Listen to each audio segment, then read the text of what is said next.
Ungiphazamisa ngiphila soft life, usufuna ngiphile lempilo yakho nginuka umcako noma ngigcoba umcako, nginuka impepho, ngibhema isnafu, ngibhinca amabhaya ashisayo.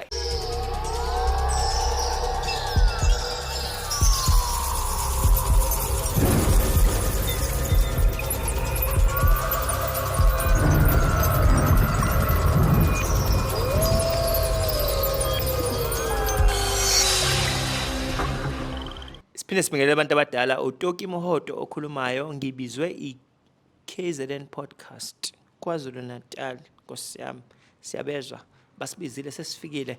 Abantu abadala, bengicela namhlanje ukuthi ngike ngithinte nje indaba yobudlozi.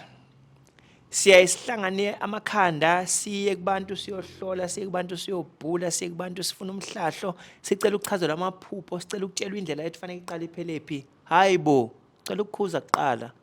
Akekho umuntu ozalwa emhlabeni engenalo idlozi. Yini idlozi na?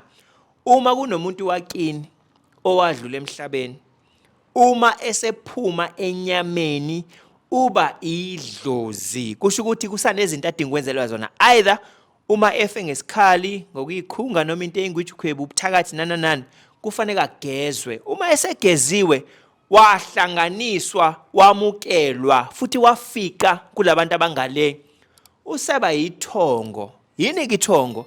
Ithongo umuntu ofika ngamaphupho kuwena, ngoba masithi phela ufika ngamaphupho kusho nawe mayefika kuwena usuphuphile, ngoba iphupho uyaphupha uphuphile. Kodwa cha, ama visions noma izibonakaliso uyakubonisa lo muntu. Either uzofunda ukuthi wena wazalwa ngalenkathi, isipho sakho una 5 kwakufanele kube lesi, masuna 8, masuba na 18 kwakufanele kwamukela into ethize. Ubona ngani ke mawungayamukela lento lena?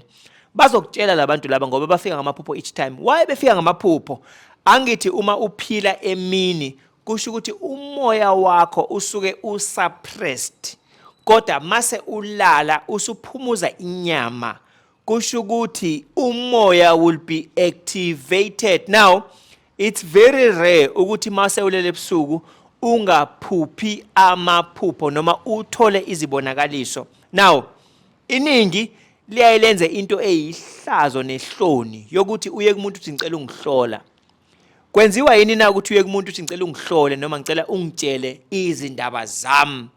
Imagine mawuya kwi-restaurant uyo order ukudla, mase uthi ngicela ningiphekele ukudla kwami. They can't, ngoba they have a set menu, they have an identity, and they've got a business case that they survive on. Uma uzothi bakuphekela ukudla kwakho, it means uma bengakuphekanga ngendlela wena oyithanda ngayo, kusho ukuthi leyo nto leyo oyifunayo ngeke we accept the same way ama taste buds akho oyifuna ngayo, the same way your sensory system uma unuka ezoyizwa ngayo, the same way ozothi mawuyamukela emzimbeni wakho, mawuyiginqa la kwi-esophagus yakho uyifake la kuma intestines zakho iyamukele ke futhi. Now idlozi lenza nje, uma kunento ewubudlozi kuwena, kusho ukuthi labantu laba bazokucela kuqala bangqongqoze, siyacela ungena. Mhla wabamukela ngeke bafike overnight bathi kuwena yes siyavuma sesifikile, ufuna imali, ufuna imoto, ufuna abafazi, ufuna ukuceba, ufuna udumo cha. Bazoqale bakushele into their world. That's why ubona umuntu ekuthiwa mangathi ungenwe idlozi uyahlupheka, uzondwa abantu, ubizwa ngamagama, uyathukwa, uyanukwa, ingoba usuke usanegotiate nale energy entity efika kuwe. Now let's assume ukuthi lifikile idlozi kuwena lithi ngicela ube umelaphi. Uzolapha ini na? Akuwena odecide ukuthi ngizolapha abantu abanezichitho, ngifuna abantu abazofuna ukuceba, ngifuna abantu abalahlekelwa abafazi, ngifuna abantu abafuna ukuvala inyama. La abantu abakungenile, ngoba amaZulu athi kunempambosi yokwenziwa nempambosi yokuzenzisa. Kusho ukuthi you are called into. Now the person who calls you into that for a fraternity environment or discipline, they dictate the terms. That's why ubona omunye athi kuthiwe nginedlozi lamanzi, ngifaka ubuhlalo obusilver, ngifaka ubuhlalo obublue, ngifaka ubuhlalo obuwhite. Kuthiwe nginedlozi lentaba, ngifaka ubuhlalo obrown, ngifaka ubuhlalo obgreen. Kuthiwe nginenhlanhla yobudlozi kumina, ngifaka ubuhlalo obuyellow. Interpretation may differ according to ama culture, ama tribes, ama clans, ibongo and spiritual belief systems. Ngithi spiritual ngoba uspirituality kahle kahle sesiyawu bastardize kahle kahle siyawungcolisa noma siwa truncate ngendlela esicabanga ngayo nathi. Now ngifuna ukuya la ubudlozi buyini na? Uma kuthiwa ungenwe idlozi kusuke kunabantu abaphila kwinkathi ezayo kodwa kunama journeys abangawaqedanga noma kunezipho addition to lokho kuphila abafisa ukupha kona. Kukhona umunye ozothi kuthiwa ngothwasa mase bane assumption yokuthi mengaqeda lo 7 days wamagobongo mengaqeda lo 1 year ngihleli kagobela kusho ukuthi sengizoba umelaphi. No, ukungenwa kwakho does not always mean fanele kube umelaphi.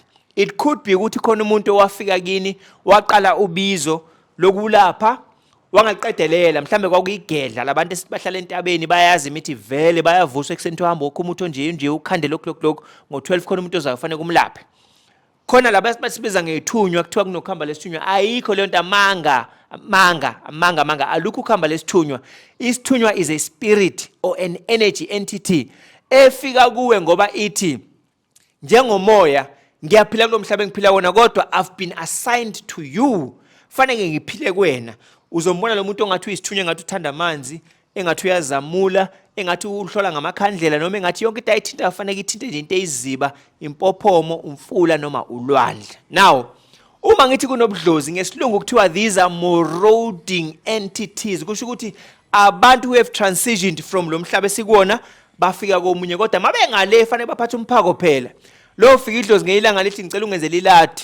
Hawu iladi na awushiyanga imali, awungazi nokuthi ngubani, ungiphazamisa ngiphila usoft life, usufuna ngiphile lempilo yakho nginuka umcako noma ngigcoba umcako, nginuka impepho, ngibhema isnafu, ngibhinqa amabhaya ashisayo, ayashisa amabhaya. Yabona la liyangishisa kumanje.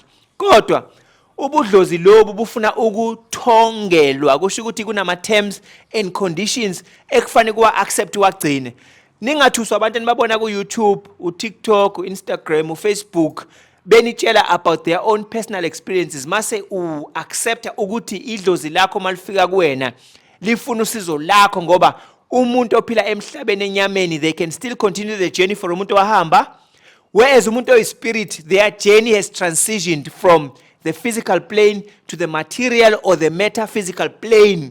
Akakwazi ukuthi mayengale abuye kuwena njengenyama ngoba sesiphelile isikhathi sakhe, kusho they've graduated from earth life. Now ngicela ukudigressa kancane ngizobuya la kulobudlozi. Uma ingane izozalwa akuwena no husband wakho noma wena no wife wakho noma wena no partner wakho, boyfriend girlfriend noma yini, eni decide ukumithisana. Ningashada for 10 years nilalane kodwa ingane mayingakakhethi ukuhlala esibelethweni salo muntu nesperm sakho singakabi ready ukhanda a spirit and electrical entity uzomitha. Now iningi lethu ligcina lizala abantu abafika isikhathi singakafiki kanjani na? Uma ngithi mina these are marauding entities, kunomuntu odlulayo kini udlule ngesikhali, akagezwanga, akavalwanga, akaphelezelwanga ukuthi la ifika khona afika ayoxolisa abike ukuthi ngingena manje before my time ngoba kwenze njani. Now ufika kwena njengomoya wobudlozi, uzofika rough, uzofika violently, uzofika demanding eningi kanti kunemfihlo yokuthi uma labantu sebelungiselwe into zabo bafika njengabantu abathongayo.